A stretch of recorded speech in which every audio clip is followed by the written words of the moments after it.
Yo, what's up, world? Welcome back to the channel. APW Sports signing in.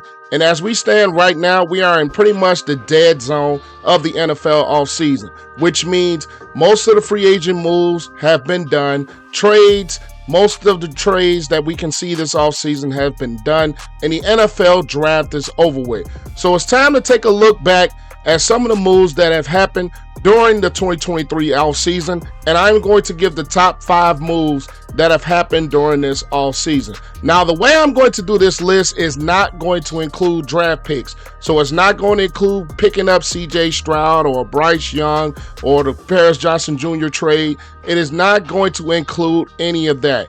It is going to include trades, but it's not going to include draft day trades. So before I get into this list, make sure you guys leave this video a like as it continues to help this channel to grow and to beast the YouTube algorithm. And if you are a person that is watching this video and are not subscribed to the channel, make sure you click the sub button and notification bell so you will not miss any of the content that I post. But it's time to look at the off season. Without further ado, let's dive into it.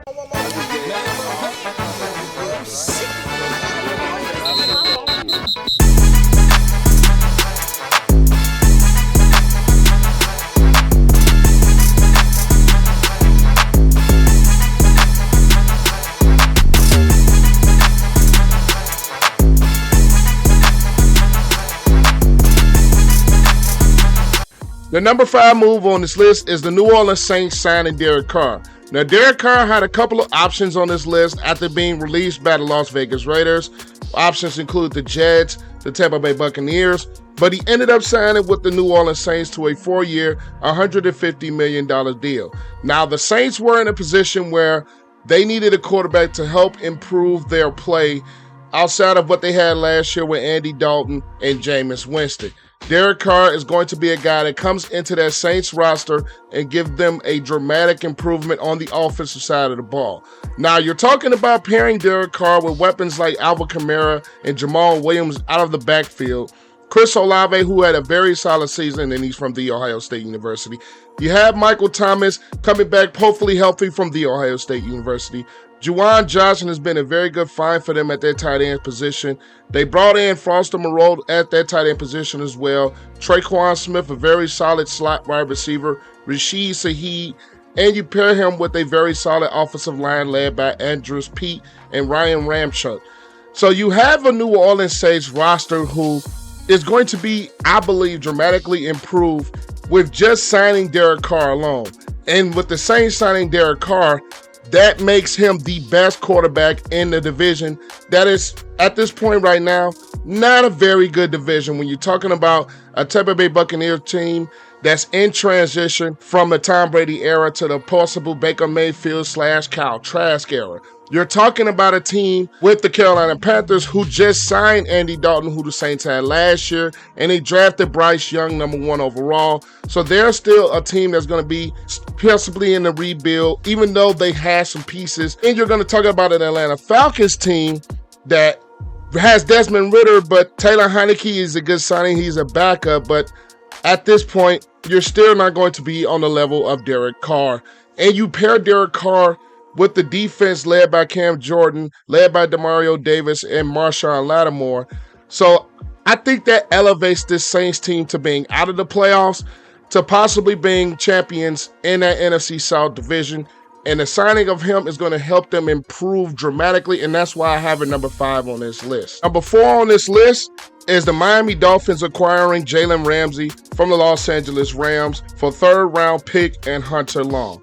When you think about getting a player of the quality of Jalen Ramsey, who's one of the better corners that we have in the NFL, and then you pair him with also one of the better corners in the NFL, Xavier Howard, and also a piece that they added last mid-season on their defense in Bradley Chubb. Jalen Phillips is a very solid player. Christian Wilkins is a very solid player for them up front. Jerome Baker is a big contributor for this defense, also from The Ohio State University. Javon Holland has proven to be one of the good safeties that we have in football.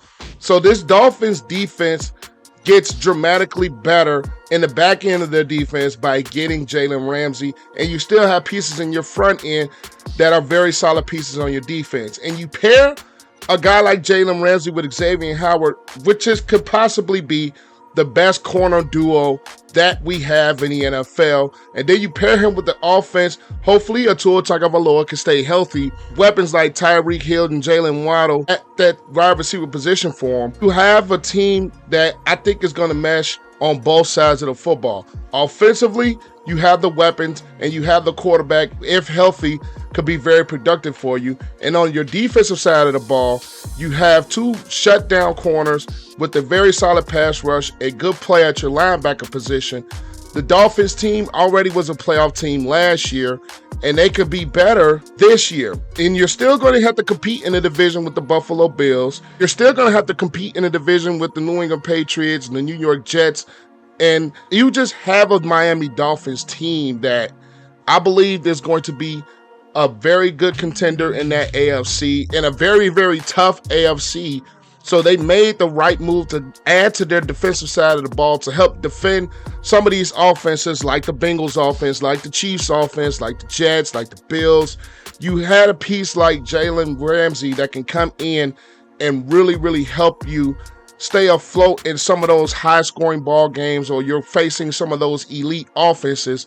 You have a shutdown corner tandem with Howard and Ramsey that can really match up with some of these wide receiver position groups that we have in the AFC. And that's why this comes at number 4. Today's video is brought to you by ExpressVPN. For me, it is very important to have a VPN to protect my online privacy. It'd be very, very creepy if there was someone out there who kept a log of every single thing that you did online. So why let your internet provider really do that to you online? The best thing to do is to get yourself a VPN, and why not go with the ExpressVPN, the best VPN available. Personally, I like it for the fact that you can unlock Netflix shows that you do not get in the US market.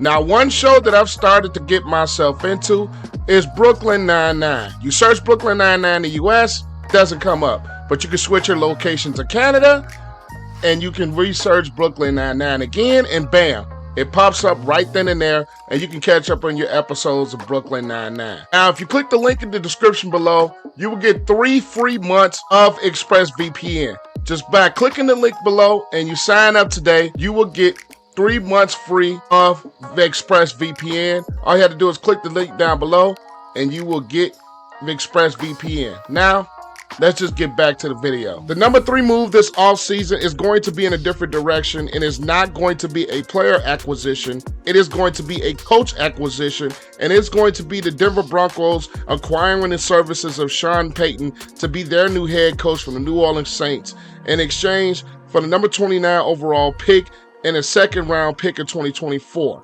Now, the Denver Broncos are a team that was pretty much a disaster last year. They had high expectations after the acquisition of Russell Wilson last year, and they just didn't live up to them. It doesn't help that the offensive line wasn't great, but they made so many moves, and adding Sean Payton, I think, adds the cherry on top of the cake. When you have Russell Wilson, I think the Sean Payton and Russell Wilson pairing could be a very good thing for this Denver Broncos team. To add Javonte Williams coming back off of injury, Jerry Jeudy, Cortland Sutton, Tim Patrick also coming back from injury.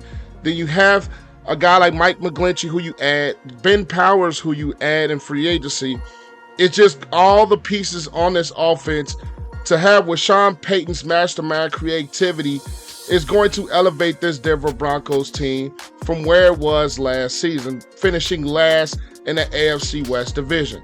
Now, you're talking about a Denver Broncos team last year that struggled offensively under Nathaniel Hackett. Now you're going to replace Nathaniel Hackett with a guy who is known to coach high-level quarterback play with Drew Brees in New Orleans, explosive offenses, and you have the pieces that you add to this team on top of having a very solid defense led by one of the best shutdown corners of Patrick Surtain II. This Denver Broncos team, with the acquisition of Sean Payton as their head coach, is going to change the environment in that locker room. It's going to change how this offense is going to be ran. And Russell Wilson, I think, is going to have more success than he did last year under a guy like Nathaniel Hackett. And the acquisition of Sean Payton is coming in at number 3 on my list for that reason. Now, the number 2 trade on this list might be a little bit biased from me being a Bears fan, but it's going to be the Bears trading the number 1 overall pick to the Carolina Panthers in a package that includes a first-round pick swap, a 2023 second-round pick, a first-round pick in the 2024 draft, and a second-round pick in the 2025 draft. And the thing that made this trade worth it and elevate on this list is that the Chicago Bears ended up acquiring wide receiver DJ Moore. Now, we all know the Bears had one of the worst passing offenses last year.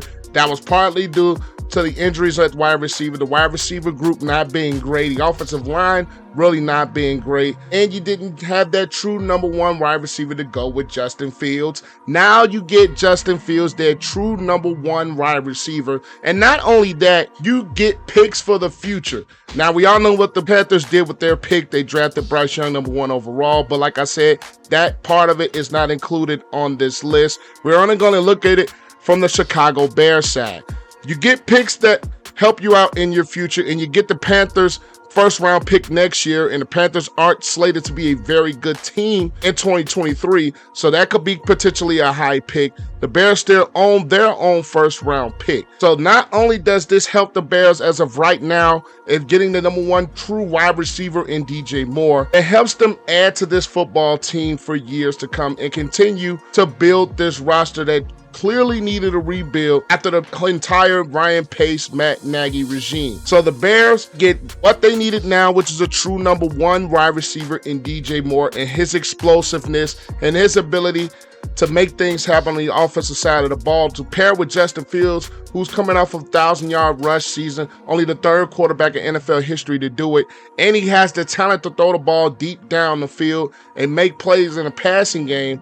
With the improvements to this offensive line and having Chase Claypool in the full, Darnell Mooney coming back from injury, and now you add a true number 1 wide receiver in DJ Moore. This is going to help elevate this Bears team from being the worst team of football to be a possible playoff contending team in the NFC, and that's why it comes in at number 2 on this list. And the number 1 offseason move is that the Green Bay Packers traded Aaron Rodgers to the New York Jets. And no, guys, I am not saying this as my biasness of being a Bears fan that I hate the Green Bay Packers. I am saying this for 2 reasons. Number 1, the Green Bay Packers needed to rid themselves of the Aaron Rodgers saga to see what they really have in Jordan Love and move forward with their franchise. The New York Jets needed to make this move because you had to improve that quarterback play from Mike White and Zach Wilson that you had last season. Now, Zach Wilson is starting to look like a bust throughout his first 2 years, and Mike White had his up and down moments, but it was still time for the Jets to improve that quarterback room. And one can make the argument that if the New York Jets had better quarterback play in 2022, we could have possibly been talking about them being a playoff team and possibly making a run in that loaded AFC. Now they finally have their quarterback to pair with that defense led by Sauce Gardner, CJ Mosley, Quinnen Williams. This defense finally has the offense to pair with them. With Aaron Rodgers, even though he didn't have the greatest of years last year, he was still playing with the injury. I still believe he's one of the top 10, top 5 quarterbacks that we have in the NFL. And then you pair him with the reigning Offensive Rookie of the Year in Garrett Wilson, also from The Ohio State University. You have his former Packer teammate in Alan Lazard. You have Mecole Hardman. You added Randall Cobb. You have Corey Davis. You have Breece Hall coming back healthy. And you have a very solid offensive line. Vera Tucker and Becton have to get healthy. Laken Tomlinson and Connor McGovern are very good up front. So when you're talking about the weapons that this Jets team have, then you pair those weapons with Aaron Rodgers, who I think is going to be better than he was in 2022. Then you have to pair him with that defense led by Robert Saleh. I think this Jets team is putting themselves right there with the Bills and right there with the Dolphins as possibly can win that AFC East, which is top 3 heavy. I don't believe in the New England Patriots, but this Jets team got significantly better just by acquiring Aaron Rodgers and getting this team on a win now track, which I think they have to roster that needs to win now. and they have the weapons on both sides of the football that are ready to play and win football games right now, led by head coach Robert Saleh. But those are my top 5 moves of the 2023 offseason. If there is something I missed or something that you guys agree with or disagree with, make sure you leave your thoughts in the comment section down below. I read my comments and I would love to see what you guys think. And as well as if you have gotten to this point, make sure you leave a like on this video. That helps this channel to grow and it beats the algorithm. And also click that subscribe button and notification bell so you will not miss any of the content that I post on this channel. But I am APW Sports signing out. Make sure you guys stay safe. Have a great and excellent day, and I will catch you guys in the next video. Peace.